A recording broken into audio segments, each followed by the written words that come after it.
In this video I am driving, I hope, one of the most fantastic swan songs there has ever been for a company. Yes, it's a Panhard 24 or 24, and I'm hoping this is going to be very special. I say hoping because it's actually broken down and won't start at the moment, having got here to this tiny little village. But yeah, what a remarkable car the Panhard 24 is. It was launched in 1963. It was the last Panhard. Panhard, one of the oldest car manufacturers in the world, began in about 1890, and Panhard Elevateur, and developed this remarkable range of post-war sort of economy cars. But actually this is pretty high class, it's pretty luxurious, and yeah, it's quite astonishing how it all came about. Panhard, before the Second World War, built luxury cars, and after the Second World War, realizing that small and utilitarian motoring was the way to go, they bought an existing design from Gregoire, who's a fabulous French engineer obsessed with front-wheel drive. So even though Panhard was the company that gave us system Panhard layouts of front engine, gearbox, rear axle, you know, stuff that's still common today, this is actually a front-wheel drive car, and it's the end of that front-wheel drive evolution. So the new cars had a remarkable twin-cylinder air-cooled engine, which debuted in 1947 in the first Panhard of the post-war era, and lived on. This is a 1940s engine in the 1960s. You'll have to excuse the traffic. I'm in the southeast of England. There really is no getting away from it. There is traffic everywhere. I think you may be able to see the cooling fan. I can't actually get in there. There's a remarkable cooling fan where the fins are on the outside, I think, if it's anything like the PL17 preceding model. So this engine, despite having its origins in the 1940s, it's a Hemi head air-cooled design. It doesn't have valve springs, it has torsion bars. And also the cylinder head and the barrel are integrated as one unit. It is a fixed head design, effectively. Quite extraordinary. But what really astonishes is the power output. This 848cc engine can produce up to 50 brake horsepower. I think you can even get 60 in some trim levels. That's quite astonishing. The original 610cc version produced about 30 brake horsepower. Citroën was only getting 29 brake horsepower out of a 602cc engine decades later. Quite extraordinary. So it's a remarkable engine, 4-speed gearbox, transaxle. We've got drum brakes. They're here. That is the drum. In fact, it's quite nice and warm. And the wheel bolts to the outside of that. That's not a uniquely Panhard thing. The Renault 4CV did exactly the same thing. So we can use the hashtag because French, just do things differently. The styling is quite extraordinary and clearly influenced Robert Opron at Citroën, who would steal some of these design cues for the Citroën DS facelift in the late 1960s. And the link with Citroën goes deeper. I think it was in 1952, Panhard started running out of money. They developed the Dyna X with all aluminium body, but hadn't really costed it properly. And in production it proved to be a bit of a disaster. They quickly replaced it with the Dyna Z, which was the same thing but with a steel body, but they had to go begging to Citroën. So Citroën took a 25% controlling stake in Panhard. But yeah, it's just an extraordinary design. The way the roof is sort of very similar, front and rear. It's quite symmetrical, strengthening ribs in the roof there that are also down into the bonnet. These long slender tail lights, quite unlike anything else you will ever see on the road. The relationship with Citroën paid great dividends because suddenly Panhard had access to the Citroën dealer network. So the preceding PL17 model sold in quite strong numbers, about 140,000 I believe. These didn't sell so well, only about 28,000, and one of the reasons is Citroën wouldn't let them develop a 4-door version. It's what they needed to replace the 4-door PL17. Citroën said no, it must be a coupe. They eventually relented and allowed an extension of the wheelbase. This is a 24 CT. C is for the short wheelbase, T is for the luxury model, Tigre. So you get the higher output engine and a few more trimmings. They did a B version and a BT, which had a longer wheelbase and a bit more space in the back. This is all looking a bit cozy, I'm going to say. I don't think I'm even going to try and get in there. Sitting inside, it's quite remarkable for a 1960s car. There's a lot of black plastic in here, not very much body colour at all. In fact, there's none. The trims sweep all the way around. You've got this feature shelf that sort of comes around there, another feature that comes around here. This is very clever. That is a heater duct. It takes heat all the way through here, to the rear window. It has a heated rear window using just the heat of the engine and the fan attached there too. Quite extraordinary, as is how you control it. It's this control here. We are currently on passengers and windscreen, but I can rotate it round. That's windscreen only. That's rear window only. And you can, well, you could until it's seized up. No, there we go. That's everything. So you can kind of change where you want the heat to go with this extraordinary dial. Chauffage is your heater. Open for heat. Ferme for closed. So open rather. Little radio down here. I have no idea what this is. It doesn't seem to do anything. It's apparently from Wisconsin. Rev counter sadly doesn't work. You've had to modify the distributor. You may have noticed it's not the standard distributor.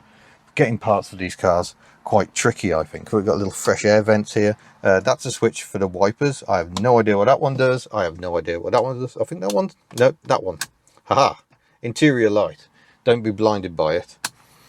So yeah, extraordinary controls. Indicators are over here, and there is a headlamp flasher.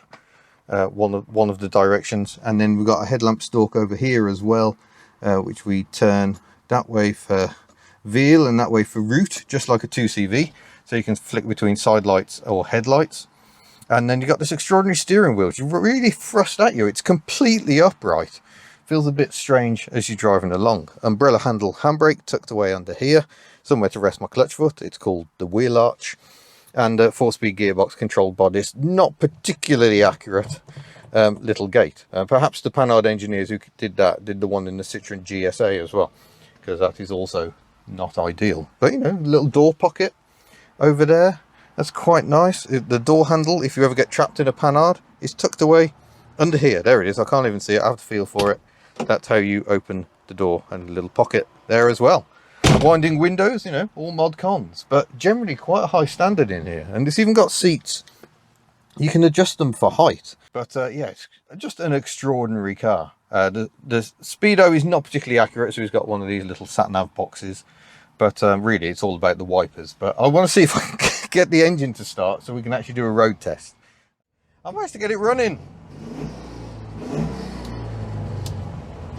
So that's good news. Is that a wash? There we go, there's a wash. Washers are not working well, but that's the crazy world of Panhard wipers for you. Absolutely insane. Let's get you in the mount. Let's go quick while she's running. Right, I get the impression this might be a challenging drive, but oh, she's not entirely happy, but we shall do our best, our level best in the circumstances. It's all got a bit, you know, because French.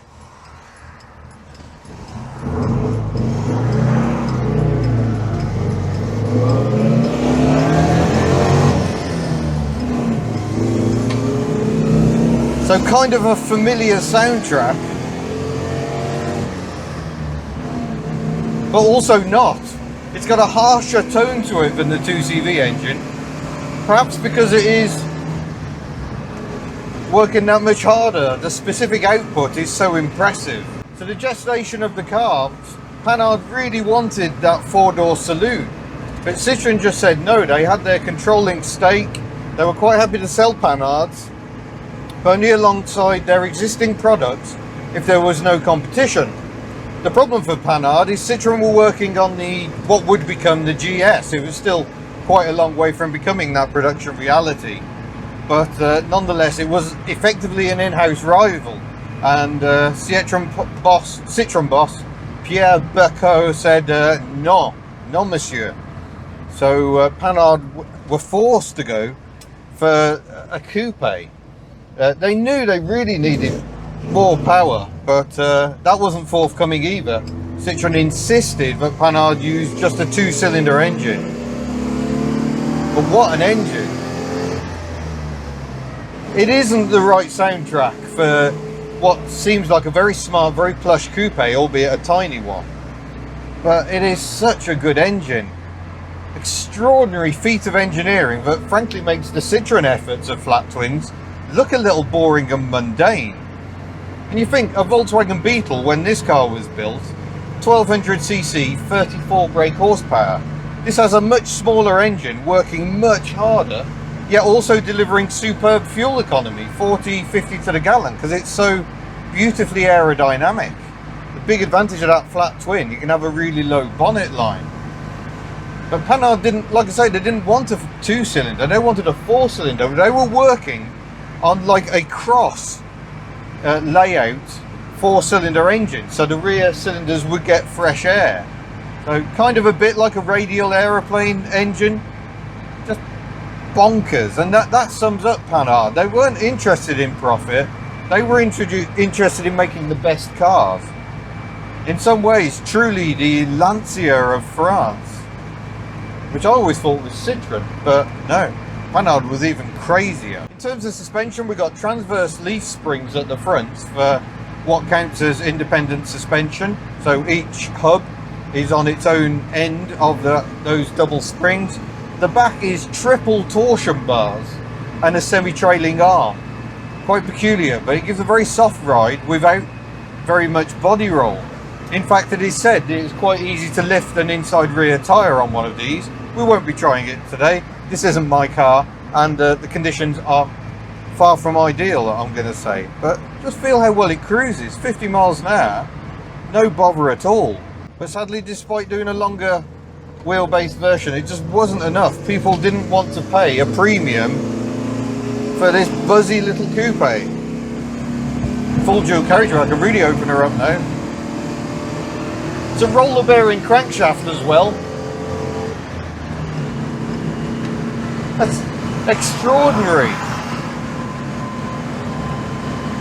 Yeah, 63 miles an hour. We're going uphill. Close my window.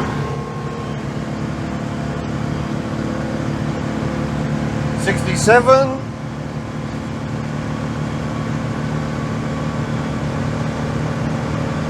Yeah, 2CVs don't do this. That's 70 miles an hour uphill. What a car. What a shame it wasn't allowed to continue. I've got to turn the heater off. It's absolutely roasting.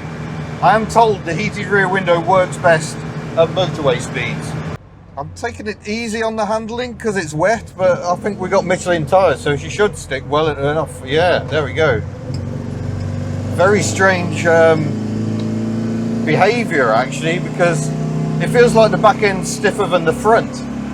Very odd.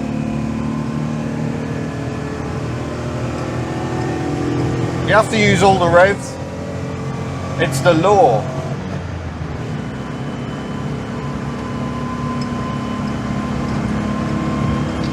An extraordinary motor car. But sales were inevitably disappointing. As a Citroen man, this is hard to say, but it really is true that Citroen did kill Panhard. This wasn't the car the market wanted, and sales were very, very poor. Very rare to see one in the UK. This one has been imported. A few were sold here, but they were fearsomely expensive. With the import duties, you were sort of talking more than a big Healy.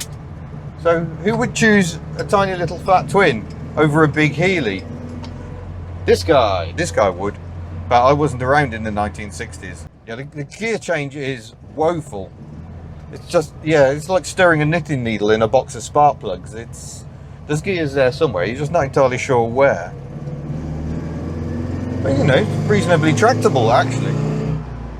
It just sounds like a hardcore 2CV, that's what it sounds like to me. It sounds like the racing engines of 2CVs. There we go, there's the gear.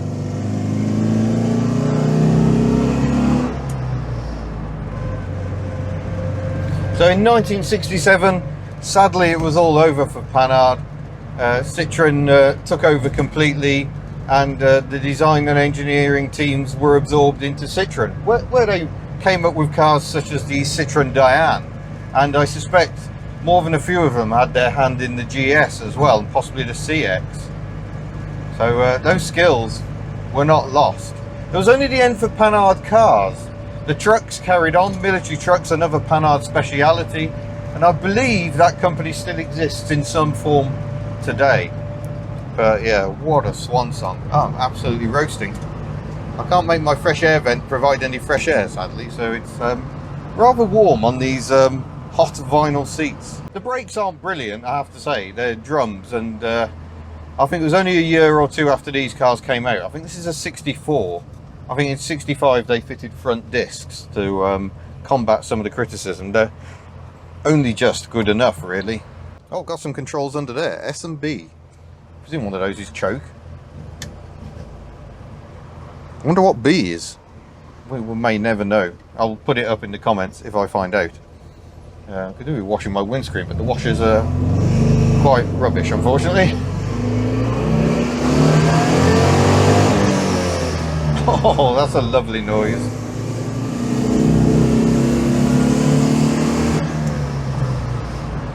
Yeah, this is a niche product, all right. And it's still a niche product today. These cars are quite affordable, I think, by classic standards. You're probably talking around 7 to 9 for an okay one. Obviously, parts can be an issue because Panhard doesn't exist anymore. And Citroën was bad enough at supporting its own cars, let alone another company's. But very, very loyal following. The Panhard and Lavassa Club GB do a great amount to promote these cars. But yeah, this is yet another long-held dream. I've wanted to drive one of these for a very long time, and the fact I got to do it on a morning when it was actually raining just made it all the better, really, for me. What an extraordinary car. It's quite unlike anything else. It is just unbelievably massively French. I absolutely love it. I wish I could spend a lot more time with it, but sadly I must go and give it back to the owner, who's probably missing it. But yeah, amazing car, and so sad. But at least Panhard got to go out in a blaze of glory with a truly remarkable little car. Incredible engineering. If you love your engineering, very much a car for you, I think. So thank you very much to John at the club for letting me drive this absolute beauty. And I look forward to seeing you in a future video. Farewell.